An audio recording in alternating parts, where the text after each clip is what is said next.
예, 안녕하세요. 고려대학교 행정학과 명예교수인 염지호입니다. 이 한국고등교육재단의 제3기 장학생으로 미국 스탠포드 대학에 가서 정치학 박사를 받고요. 지난 5년 전에는 제19대 총장으로 4년 동안 그 봉사를 하기도 했습니다.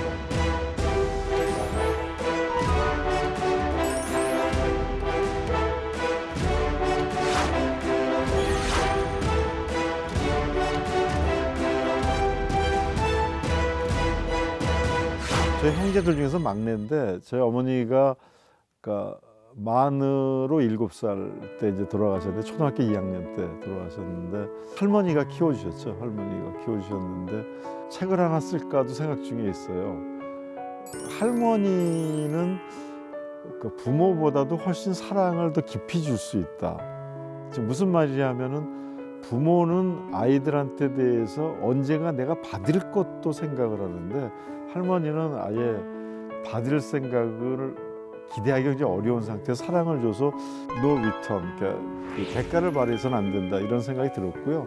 할머니가 유학 떠나기 바로 전에 이제 돌아가셨는데 참 그때 제일 많이 울었던 것 같고 그다음에 좋은 선생님들을 많이 만났죠. 그러니까 고등학교 때는 제가 이제 미션 스쿨이었는데 목사님 굉장히 존경할 만한 목사님이 삶의 가치에 대한 걸 얘기를 많이 해주셨고 대학에 와서는 이제 은사 선생님한테 굉장히 많은 이제 가르침 또 몸으로 보여주는 그러한 것들 뭐 지금도 쫓아가기 어려울 정도로 그런 게 있어서 오히려 부모의 그늘을 아주 어렸을 때 일찍 벗어났다라는 거가 오히려 다른 데에서 더 많은 좋은 것을 흡수할 수 있는 계기가 되지 않았을까 그런 생각이 듭니다.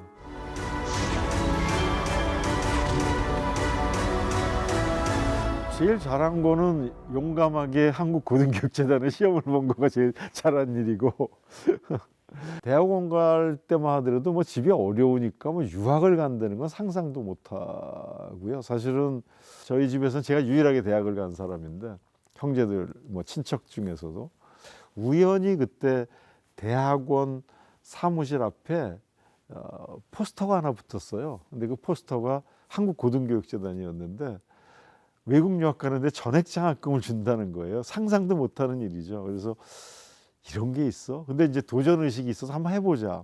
그래서 이제 도전을 한 거였는데 당시로는 1년에 사립대학에 스탠포드 같은 데 사립대학에 등록금하고 생활비를 주는 액수가 어느 정도냐면 조그만 단독주택 한 채 값이었어요. 그를 5년 동안 아무런 조건 없이 주고 안 돌아와도 된다. 그래서 이런 게 있나 하고 했는데 정말 운이 좋게 합격이 돼갖고 그래서 여기까지 오게 됐죠. 인생이 굉장히 달라졌어요.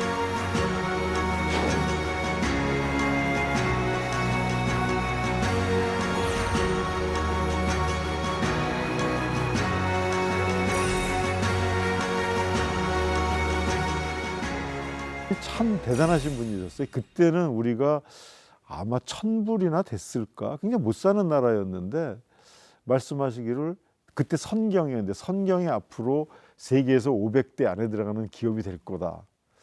그 다음에 한국이 무지하게 잘 살게 될 거다. 무슨 저런 말씀을 하시나.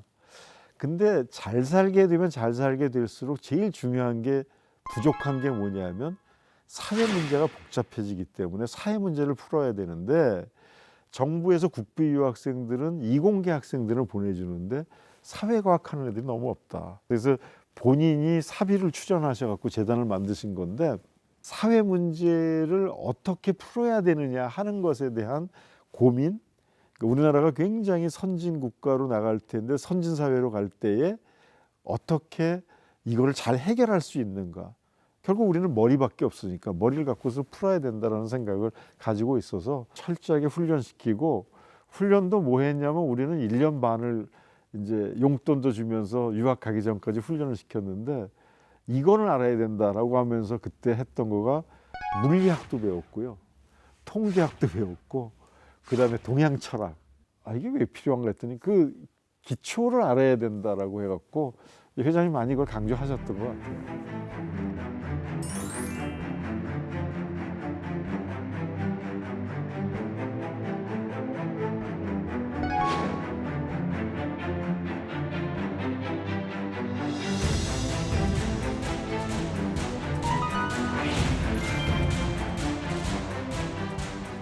예, 여러분 반갑습니다. 고려대학교 총장 염재호입니다.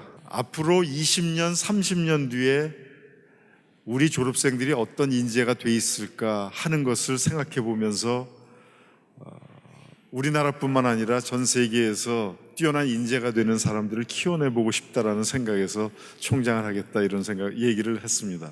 총장이 돼서 학교를 좀 한번 바꿔보겠다라고 해갖고 틀을 좀 바꾸자. 그래서 고대에서 산무정책이라고 해서 출석 안 불러도 되고, 그 다음에 시험감도 없어도 되고, 상대평가 안 해도 되는 세 가지를 없애자. 학생들이 너무 성적의 노예가 되기 때문에 이거는 굉장히 문제가 많다, 이런 거라든가, 아니면 처음으로 성적 장학금을 없애고 그 니드 베이스, 필요에 의한 장학금으로 다 바꿨거든요. 그래서 맨 처음에는 좀 반발도 많았지만 성적만 가지고 장학금을 주는 건 전 세계에 없다. 어려웠을 때 성적 갖고 주는 건데, 그랬더니 뭐 고대 같은 경우에도 2,800명 정도가 기초생활수급자나 차상위 계층이거든요.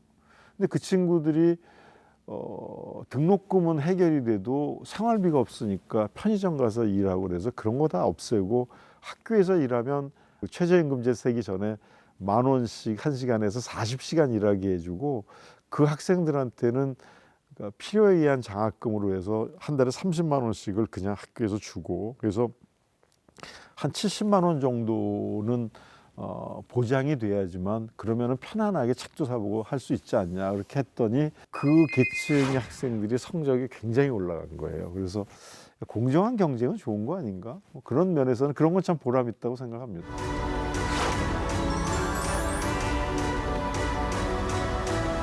우리나라는 정말 잘못되어 있는 게 공부를 노동이라고 생각하거든요. 시간을 많이 들여서 정말 하기 싫은 거를 열심히 하는 게 공부다라고 생각하는데, 공부는 저는 뭐 항상 얘기하는데 호기심이거든요. 궁금해서 하는 게 공부라서 저는 공부하기 싫으면 하지 말라 그래요.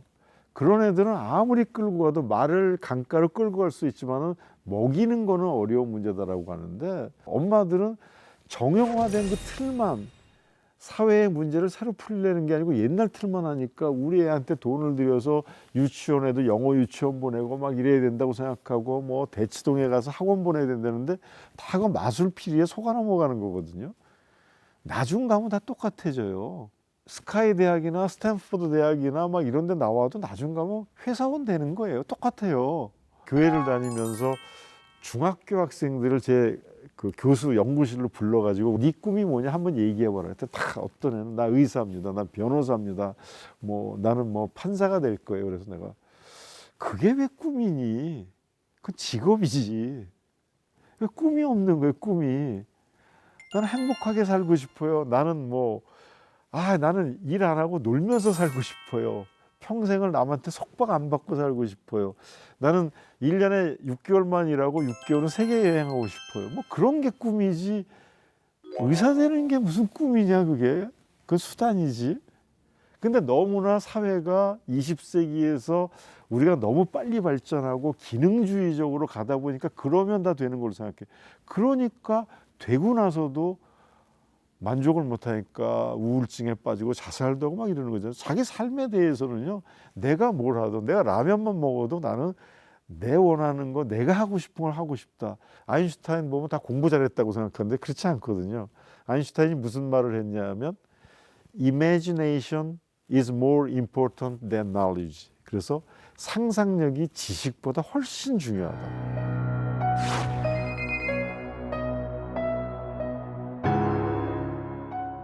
자기가 생각을 많이 하는 게 중요하지 많이 아는 거 중요하지 않다는 거거든요. 그래서 개척하는 지성은 무슨 뜻이냐면 20세기만 하더라도 좋은 대학 나오면 유람선이 와서 데려갔어요. 유람선 아무리 기다려도 안 오니까 이제 뗏목을 만들든지 요트를 만들든지 네가 만들어 가지고 나가야지. 왜 18살에 인생이 결정된다고 생각을 하냐.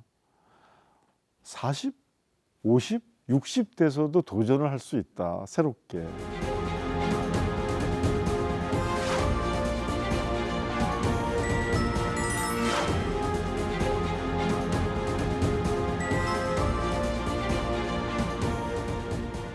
제가 행정학과라는 학문을 하게 된 거는 사실 우연입니다. 그 사회학자 중에서 미국에 굉장히 유명한 분이 계신데 피터 버거라는 분이 자서전적인 책을 하나 썼는데 우리나라에서 재밌게 번역을 했더라고요. 어쩌다 사회학자가 돼요. 저도 어떻게 보면 어쩌다 행정학자가 돼갖고 지난 한 40년 이상을 행정학하고 같이 살았습니다. 행정학이 뭔가?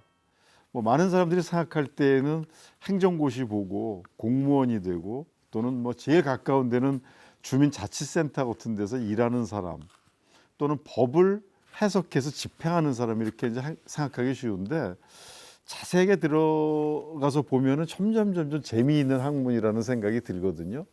그러니까 뭐냐 하면 디자인하는 학문이다라는 이야기예요. 뭘 디자인하냐 하면 사회 문제가 많은데 그걸 어떻게 잘 풀어갈 것인가를 디자인하는 학문이다라는 거죠. 예를 든다면 똑같은 이런 와이셔츠도 남대문 시장 가서 사면 한 10,000원에 살 수도 있지만은 백화점 가서 좋은 데 사면 10만 원 정도 들거든요. 그러니까 감이 좋다거나 그 모양이 좋다거나 착용감이 좋다거나 이런 것 때문에 훨씬 비싸게 받는 거죠. 행정도 사실 그런 거라고 생각합니다. 똑같은 거 교통 신호가 있다고 해서 모든 게 다 교통이 원활한 게 아니라 아침 7시 출퇴근 시간만 되면은 교통경찰관이나 모범 택시 기사들이 나와서 정리를 해주잖아요. 문제를 더 빨리 푸는 거죠. 그럼 어떻게 하면 잘 푸는가 하는 것이 사실 행정학에서 굉장히 관심을 갖고 있는 겁니다. 노벨 경제학상을 타면서 이제 이 조직 이론을 얘기했던 허버트 사이먼 교수 같은 분은 뭘 얘기를 했냐면 인공과학이다라고 얘기를 했어요. 인공과학이 뭐냐면 우리가 벼가 자라는 거라든가 사람이 살다가 죽는 거라든가 이런 것들은 자연과학이잖아요. 자연현상에서 나오는 것이 왜 그런가를 연구하는 건데 왜 책상은 네모나지?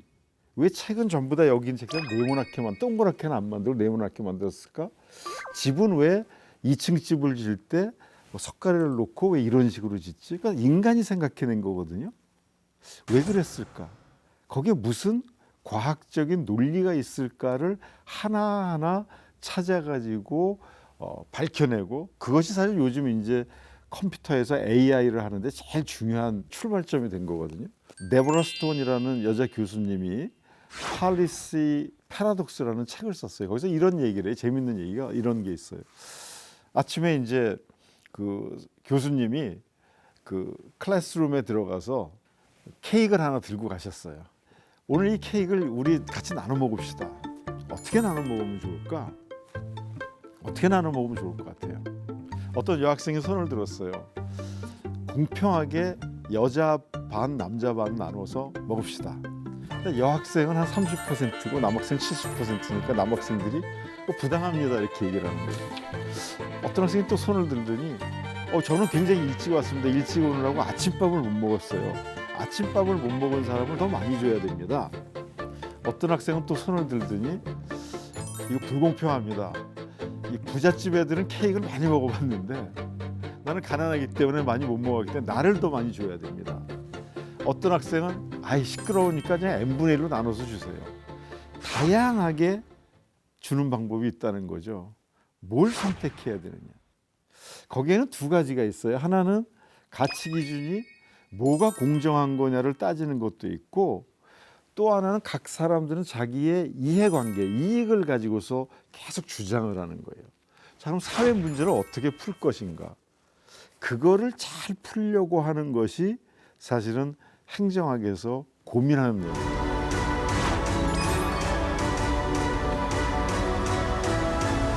자, 그러면 사람들이 문제가 많은데 이걸 어떻게 풀 것인가? 이게 이제 정책 결정, 의사 결정이라고 하는 거잖아요. 예를 들면 이 얘기를 해봅시다. 저출산 문제가 심각해요. 그래서 저출산 문제를 어떻게 풀지? 좀 엉뚱한 얘기이긴 하지만은 옛날에 대통령 선거에 나와서 허경영 씨가 그러지 마라. 애기 낳으면 1억 원씩 주자. 참 터무니없다. 어떻게 저렇게 파퓰리즘적으로 얘기를 하냐. 근데 이제 이런 생각도 들어요. 작년에 점점 아무리 시스템을 잘 만들어도 애를 안 낳는 거예요. 작년에 우리나라 신생아가 30만 명이 났어요. 30만 명. 그런데 올해 예산을 보면 저출산 예산이 얼마냐 하면은 출산을 장려하기 위해서 40조예요. 이거를 계산을 해보면은 1억씩 나눠지면 40조면은 40만 명이 날 수 있는 거예요. 야, 그러면 공무원들 많이 뽑아갖고 맨날 애 낳아라 이렇게 홍보하고 뭐 어린이집 해주고 막 이러는 것보다 그런 거 아무것도 하지 말고 그냥 1억씩 나눠주면 40만 명 이상 날 텐데 어느 게 더 좋은가? 고민스럽잖아요. 그래서 행정학에서는 굉장히 고민을 많이 해요. 이게 이해관계로 볼 것이냐, 법에서 정한 대로 해줄 것이냐, 뭐가 더 제일 좋은 방법이지? 그걸 계속 찾아가는 거죠. 행정이 그냥 서류만 작성하고 뭐 도장만 찍어주고 하는 게 행정이 아니고 원래 행정의 근본적인 문제는 사회 문제를 어떻게 효과적으로 효율적으로 잘 푸느냐 하는 거예요.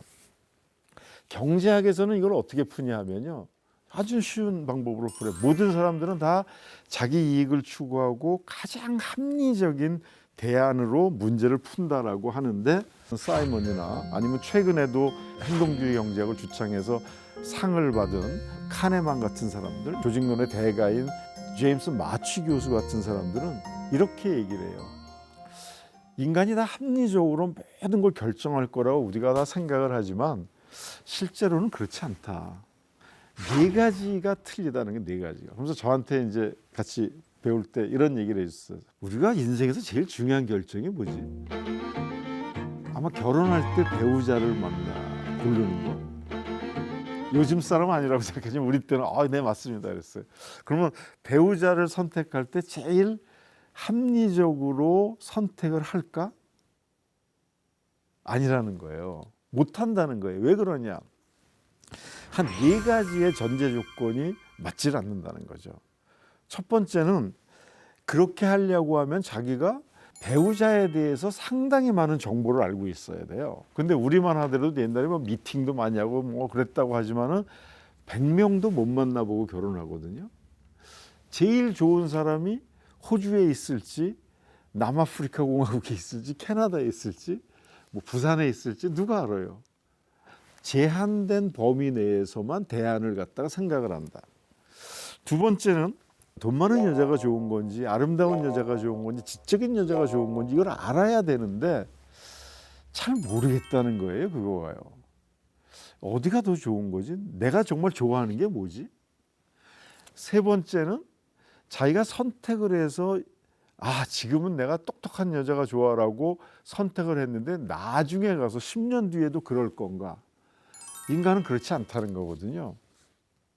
예를 들어서 왜 우리나라에서 짬짜면이 나왔냐면 내가 짬뽕 시키고 와이프가 짜장면 시키면은 반쯤 먹다 보면 짜장면 시킬 걸.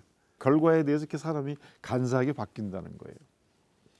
그 다음에 마지막으로 또 중요한 전제 조건 중에 하나가 그래 이게 확실해. 내가 이게 확실하게 이게 제일 맛있고 제일 좋아하는 거고 내가 선택을 하겠어라고 선택을 하려고 하는 마지막 순간에 최고로 좋은 걸 선택하냐 하면 안 그런다는 거예요. 예를 든다면 내가 오늘 아침부터 계속 고민해서 오늘 제일 먹고 싶은 게 뭐지? 점심 때? 오늘은 이제 비빔밥을 먹어야 되겠어 하고 막 나가는데 옆방에 있던 친구가 나가면서 오늘 만두집 가자 그러면은 자기도 모르게 글로 간다는 거거든요. 다 이렇게 결과가 제일 좋아하는 거 원하는 거를 선택하지 않는다. 그럼 어떻게 하냐? 사람들은 이게 정말 내가 생각하는 것보다 엄청나게 잘못된 게 아니면 적절한 선, 만족할 만한 선에 들어오면은 자기가 선택을 해서 그걸 하게 된다는 거거든요. 그렇게 하다 보면 그 다음 사람들은 아까 얘기한 것처럼 모든 대안을 다 점검하고 하려면은 너무나 힘이 드는 거예요. 그러니까 우리도 어떻게 해요? 네이버에서 맛집 찾아가지고 거기 가잖아요. 자기가 원래는 가봐야 되고 주방장은 누군지 깨끗하게 하는지 식자재는 어떤 걸 쓰는지 다 점검을 하고 가야 될 텐데 그런 거 안 하고 누가 맛있다면 가잖아요. 남의 말 듣고. 그렇게 하다 보니까 사회에서는 룰이 생긴다는 게 규칙이 법칙이 생기고 그러면은 행정학에서 많이 하는 것처럼 하나하나마다 매번 다 이걸 갖다가 제일 좋은 거를 찾아가고 아까 그랬잖아요. 문제가 있으면 문제를 풀어야 되는데 그러는 것보다는 이미 만들어 놓은 법을 쫓아갖고 그걸 갖고 한다.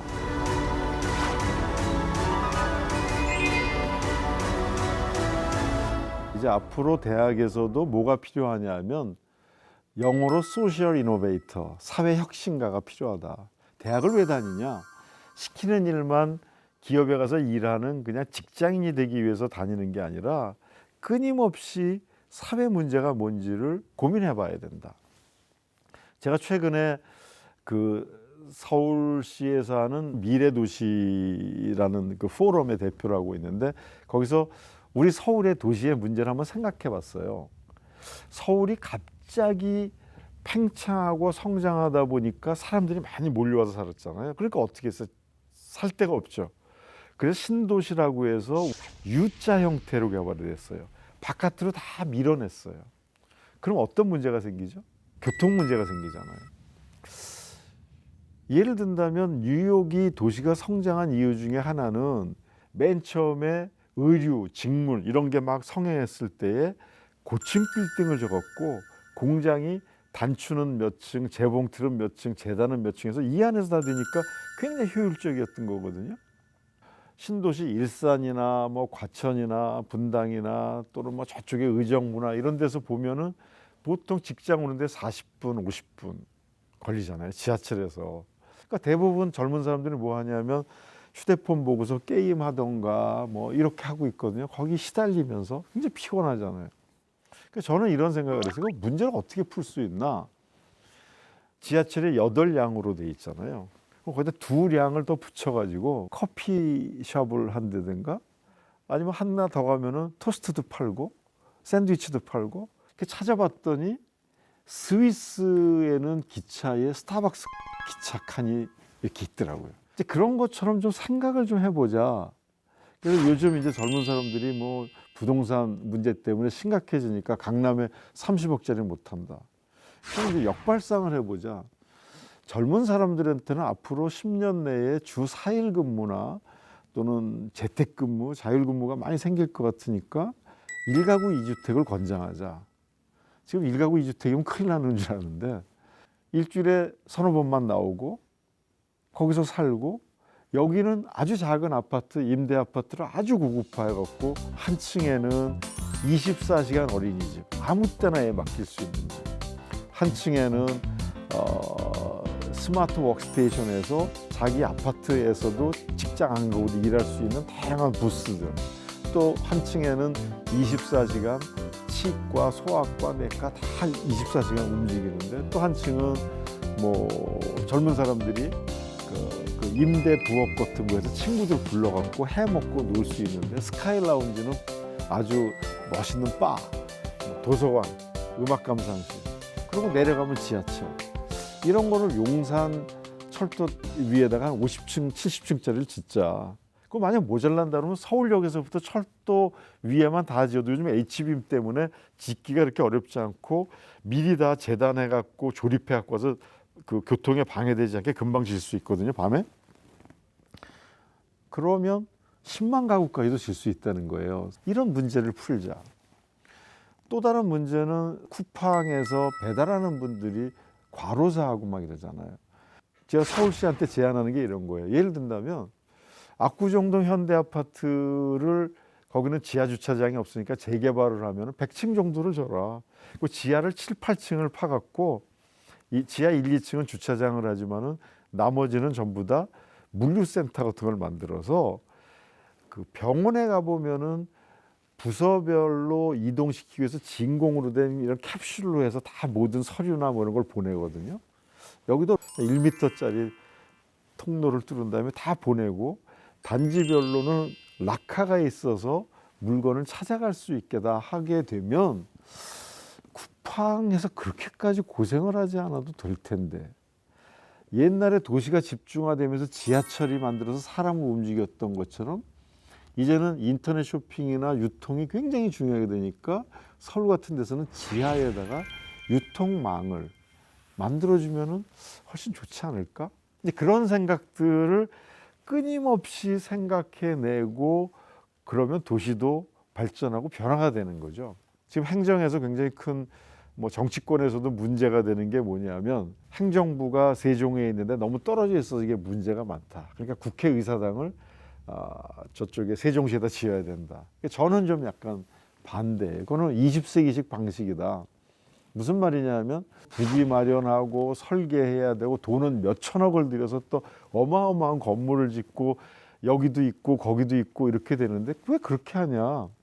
좋은 방법 중에 하나는 일론 머스크가 요즘 테슬라 갖고 젊은 사람들 굉장히 인기가 있고 1억씩 하는 자동차인데 이게 자동차라기보다는 전자제품이잖아요. 화성 가겠다고 이제 스페이스 X 프로젝트도 하고 또 하나 하는 것 중에 굉장히 재미있는 프로젝트가 뭐냐면 LA하고 샌프란시스코에서 하이퍼루프라고 한 3m 되는 관을 만들어서 그 안을 진공 상태로 한 다음에 자기 부상 열차 같은 걸 하게 되면은 앞에 마찰력이 없기 때문에 굉장히 빨리 갈 수 있어요.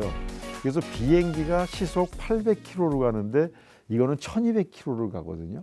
세종시까지 그거를 우리가 하이퍼루프를 만들면 여의도에서 세종시까지 10분이면 가거든요.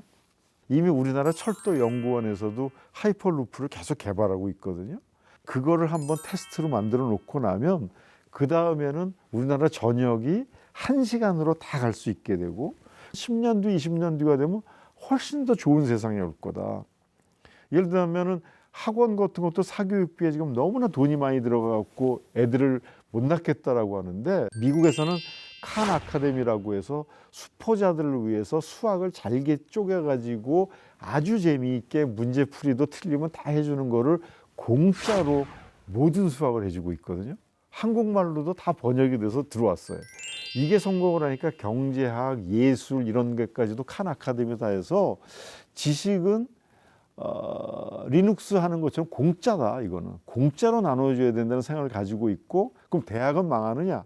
그럼 대학은 오히려 그러한 교재를 바탕으로 해서 교수님들이 재미있게 한 사람 한 사람을 튜터링 해주는 그러한 방식으로 가고 토론하고 호기심을 자극시켜주는 걸로 바뀌게 될 테니까 엄청나게 세상이 바뀔 거다. 그래서 행정학을 제가 얘기하는 거는 이런 고민을 좀 해라. 법전을 외우고 그걸 집행하는 거가 아니라 우리가 보다 더 나은 방식으로 사회 문제를 해결하기 위해서 무엇을 할 것인가에 대한 고민을 하다 보면 상상을 초월하는 재미있는 일들이 많이 있다. SK텔레콤에서도 하고 있는 거가 치매 노인들한테 휴대폰을 통해 가지고서 위치를 항상 추적하게 한다든가 일본에서는 멀리 떨어져 있는 독거 노인들이 건강한가 아닌가를 알아보기 위해서 하는 방법 중에 하나가 우체국 직원들이 아침마다 할머니 할아버지가 나 잘 일어났어 그러면 수건을 걸어 놓거든요. 바깥에다가 빨랫줄에다가 그럼 할머니 잘 계시는구나. 그걸로 이 양반이 그걸 파악을 하는 거예요. 그러면 얼마나 효율적이에요. 청소년 중에서 결식 청소년들이 있으니까 정부에서 쿠폰을 나눠줬어요. 이걸 가져가면 편의점이나 식당에서 이 쿠폰을 내면 먹을 수 있다. 할아버지 할머니들도 그걸 나눠줬어요. 문제가 뭐냐면 청소년들은 이걸 갖고 내서 먹으면 창피한 거예요. 그냥 안 먹어요. 할아버지 할머니들은 식당까지 가서 먹으러 가기 힘든 거예요. 안 먹어요. 효과가 없는 거예요. 행복나눔재단에서도 제일 먼저 한 것이 그런 건데 사회적 기업을 지원을 해줘가지고 도시락 사업을 했어요. 그래갖고 결식아동들이나 노인들한테 1년에 한 400만 개 정도의 도시락을 나눠주고 있거든요. 워커힐 주방장이 지원도 해주고 사실 사회 문제를 앞으로는 점점 더 아주 작은 거라도 풀어나가야 되는 것이 행정학이나 이런 데서 해야 되는 일이다. 시키는 일만 하는 것이 아니라 내가 문제가 뭔지를 찾아가지고서 한다. 앞으로는 이거를 더더욱 발전시키면 할 수 있는 게 많이 있어요. 예를 들어서 그럼 미국에서는 흔히 하고 있는 건데 언덕길에다가 차를 주차해 놓으면은 이게 미끄러져 갖고 트럭 같은 게 가서 많이 사람들 다치고 이러잖아요. 미국에서는 무조건 핸들을 돌려서 핸들이 바퀴가 거꾸로 이렇게 꺾여져 있지 않으면 다 딱지 띱니다. 핸들을 꺾어 놓으면 이게 풀린다고 하더라도 이게 벽 쪽으로 가서 붙기 때문에 이렇게 그대로 내려가지 않거든요. 아주 작은 거지만 그런 걸 한다든가.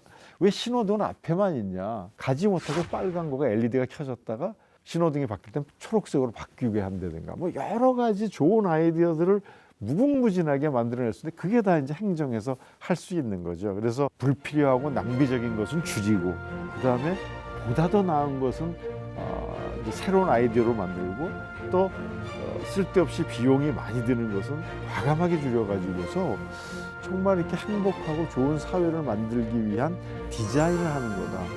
예쁜 집을 디자인하는 거나 예쁜 옷을 디자인하는 것처럼 사회 문제를 풀어나가는 디자인하는 학문이 행정학이다라는 것을 오늘 소개시켜 드리고 싶었습니다. 고맙습니다.